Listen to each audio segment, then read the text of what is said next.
আজকের এই শহীদদের স্মরণে মৌন মিছিলে অংশগ্রহণকারী লক্ষ জনতা, ভাই ও বোনেরা, সাংবাদিক বন্ধুগণ, আসসালামু আলাইকুম।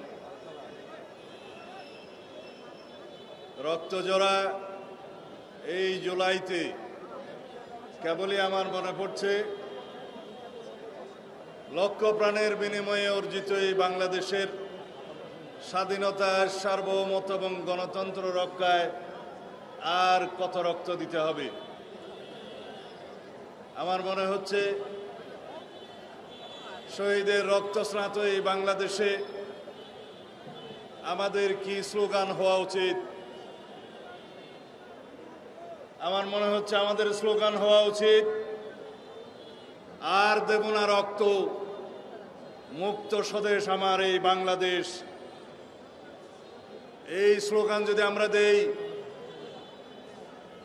তাহলে পরে আমাদের মনে হবে আমাদের অনেক দায়িত্ব, অনেক কর্তব্য এদেশের প্রতি, এদেশের মানুষের প্রতি। আর দেব না রক্ত, মুক্ত আমার বাংলাদেশ, স্বদেশ আমার মুক্ত। এই শহীদের রক্তে রঞ্জিত এই বাংলাদেশে আমাদের শপথ হবে, এই রক্তস্নাত শহীদের রক্তস্নাত বাংলাদেশে ফ্যাসিবাদের কোনো ঠাঁই নাই। আর কোনো শকুনির থাবা বাংলাদেশে কখনোই থাবা দিতে পারবে না বাংলাদেশের স্বাধীনতার, সার্বভৌমত্ব, গণতন্ত্রের উপরে।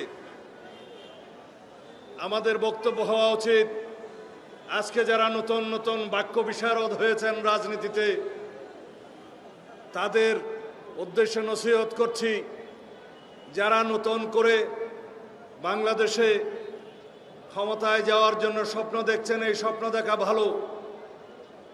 যারা জনগণের ভোটের মাধ্যমে রাষ্ট্র ক্ষমতায় যেতে চায়, সেটা নিশ্চিত করার জন্য আমাদের এই অতীত সংগ্রাম, সেটা অবশ্যই ভালো।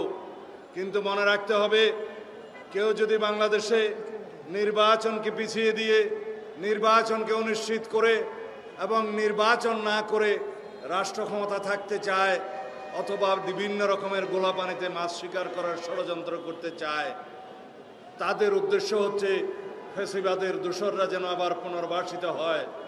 আমরা লক্ষ্য করছি বিভিন্নভাবে আজকে বাংলাদেশে গণতান্ত্রিক শক্তিগুলোর মধ্যে বিভক্তি সৃষ্টির পায়তারা চলছে।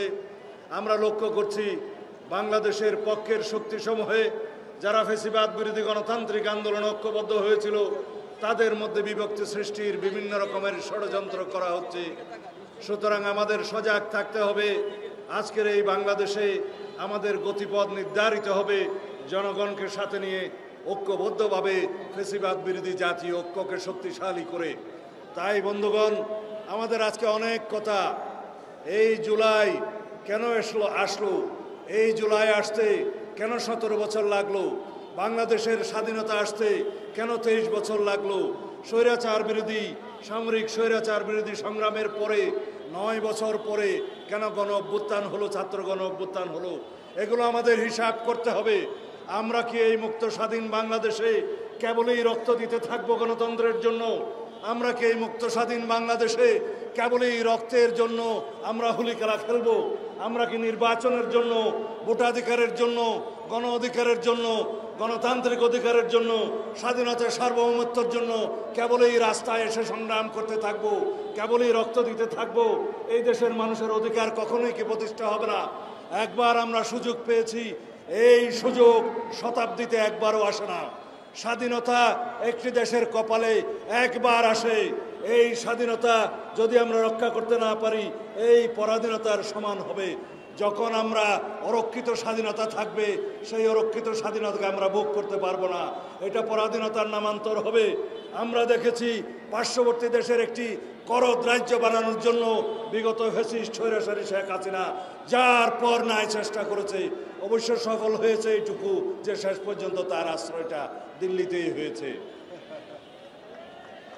ঠিক, শেখ হাসিনা, আওয়ামী লীগ এবং ফ্যাসিস্টদের রাজনৈতিক মৃত্যু হয়েছে বাংলাদেশে, ঢাকায়, এই মিরপুরে, গুলিস্তানে, পল্টনে, কিন্তু দাফন হয়েছে দিল্লিতে।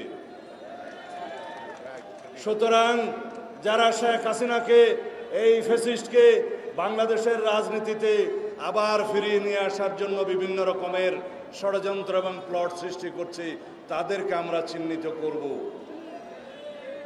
যারা পিআর পদ্ধতির নামে বাংলাদেশের নির্বাচনের দাবি চলছে, যারা বলছে জাতীয় সংসদ নির্বাচনের আগে স্থানীয় সরকার নির্বাচন চাই, তাদের একটা উদ্দেশ্য আছে, তাদের একটি অসৎ উদ্দেশ্য আছে। তারা জানে কেয়ারটেকার সরকার 3 মাসের জন্য প্রতিষ্ঠিত হয়। কেয়ারটেকার সরকার 3 মাসের মধ্যে একটি জাতীয় সংসদ নির্বাচনের জন্য সাংবিধানিকভাবে ম্যান্ডেট প্রাপ্ত হয়। এখন সেই কেয়ারটেকার সরকার পুনর্বহাল হয়েছে আদালতের মাধ্যমে। আমরা নিরপেক্ষ এই অন্তর্বর্তীকালীন সরকারকে কেয়ারটেকার সরকার হিসেবেই মনে করি। আপনাদের একমাত্র দায়িত্ব একটি সুষ্ঠু, সুন্দর, নিরপেক্ষ জাতীয় সংসদ নির্বাচন উপহার দেয়া। আপনাদের দায়িত্ব নাই স্থানীয় সরকার নির্বাচনের। বাংলাদেশে স্থানীয় সরকার নির্বাচনের কোনো ম্যান্ডেট নির্বাচন কমিশনের নাই। নির্বাচন কমিশনের কেবল 2টি ম্যান্ডেট, একটি রাষ্ট্রপতি নির্বাচন আর একটি জাতীয় সংসদ নির্বাচন। কেবলমাত্র স্থানীয় সরকার মন্ত্রণালয় অনুরোধ করলে স্থানীয় সরকারের নির্বাচন দিতে হয়, নির্বাচন কমিশনের মাধ্যমে সেটা পরিচালিত হয়। সুতরাং যারা বিভিন্ন ধরনের বিভ্রান্তি সৃষ্টির মধ্য দিয়ে নির্বাচনকে বিলম্বিত করতে চায় অথবা অনিশ্চিত করতে চায়, তারাই বক্তব্য দিচ্ছে স্থানীয় সরকারের নির্বাচন জাতীয় সংসদ নির্বাচনের আগে হতে হবে এই কেয়ারটেকার বা অন্তর্বর্তীকালীন সরকারের অধীনে। তাদের উদ্দেশ্য খারাপ। যারা বলে পিআর পদ্ধতিতে নির্বাচন চাই, ভাই সাহেব আপনারা পিআর পদ্ধতি বুঝেন? পিআর পদ্ধতি গায়ে দেয় নাকি খায়? বাংলাদেশের মানুষ বোঝে না। আমরা বুঝি এক এলাকায়, একটা সংসদীয় এলাকায় একজন নির্বাচিত হবে, জাতীয় সংসদের এমপি হবে, জনগণ তার সাথে যোগাযোগ রাখবে, জনগণের সাথে যোগাযোগ তার থাকবে, সেই এলাকার বিভিন্ন রকমের সমস্যা, আইন কানুন সম্পর্কে সে মাথা ঘামাবে। যদি আমরা পিআর পদ্ধতির নির্বাচন আমরা যেটুক বুঝি, যেটুক পড়েছি, তাতে দেখা যাবে ভোট দিলেন মিরপুরে আমিনুলকে, এমপি পাবেন সন্দীপের বাবুলকে।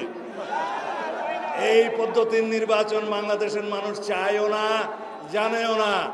যারা হাত পাকা দিয়ে 16 বছর আওয়ামী লীগকে বাতাস করেছে, তারা নাকি কোথাও পিআর পদ্ধতি ছাড়া নির্বাচন চায় না। তাদের সাথে যুক্ত হয়েছে আরেকটি দল, যে এই দলটি সবসময় বিভ্রান্তিমূলক রাজনীতি বাংলাদেশে করেছে। এক সময় স্বাধীনতার বিরুদ্ধে গেছে, আরেক সময় জনগণের বিরুদ্ধে গেছে, আরেক সময় মানুষের সেন্টিমেন্টের বিরুদ্ধে গেছে।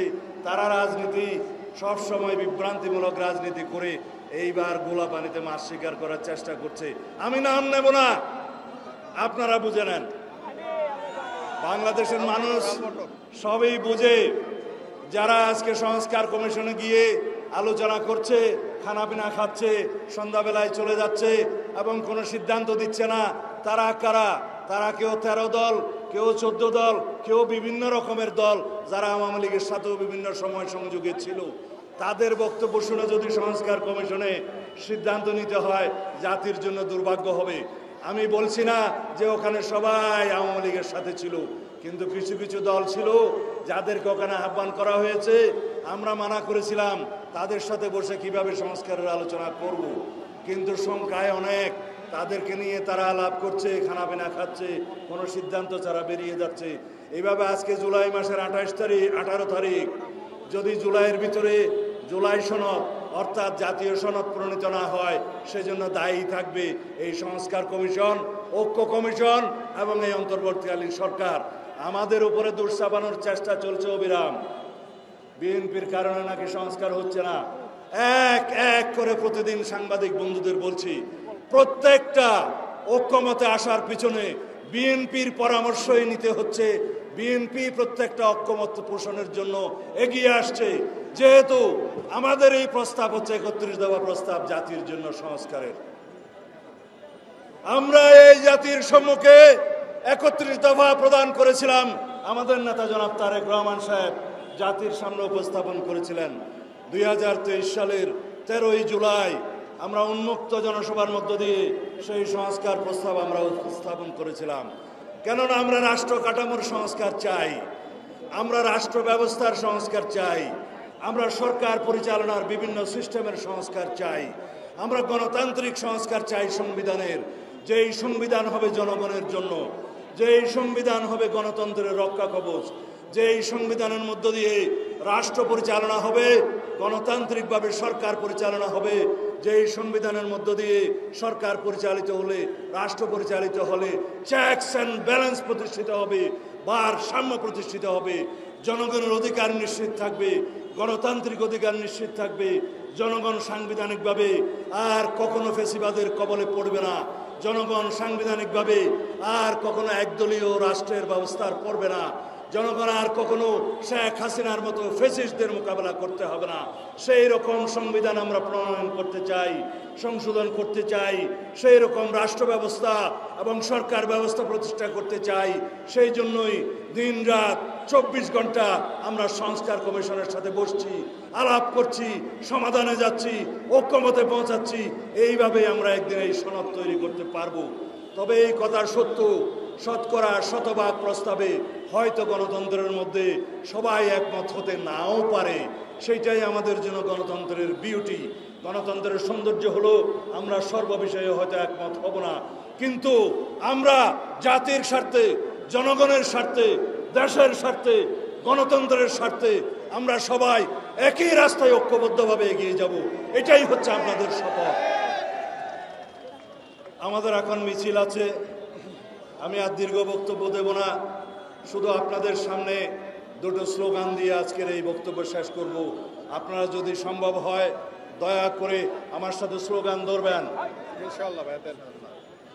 এদেশ আমার মুক্ত, আর দেব না রক্ত। এদেশ আমার মুক্ত, এদেশ আমার মুক্ত, ফ্যাসিবাদের ঠাঁই নাই রক্ত জোড়া বাংলায়, খুনি হাসিনার ঠাঁই নাই শহীদের বাংলায়। আগস্ট, জুলাই আগস্ট এই ছাত্রগণ অভ্যুত্থানের এই মহিমাকে মহিমান্বিত করতে হবে, মর্যাদামান করতে হবে, এই ত্যাগকে স্বীকৃতি দিতে হবে, সাংবিধানিকভাবে স্বীকৃতি দেব আমরা। এই স্বীকৃতিকে আমরা শক্তিতে পরিণত করে, ফ্যাসিবাদ বিরোধী জাতীয় ঐক্যকে জাতীয় শক্তিতে পরিণত করে ইনশাআল্লাহ আমরা ভবিষ্যতে সকল অগণতান্ত্রিক শক্তির সকল ফ্যাসিবাদের মোকাবেলা করব। খোদা হাফেজ। বাংলাদেশ জিন্দাবাদ, বাংলাদেশ জাতীয়তাবাদী দল জিন্দাবাদ।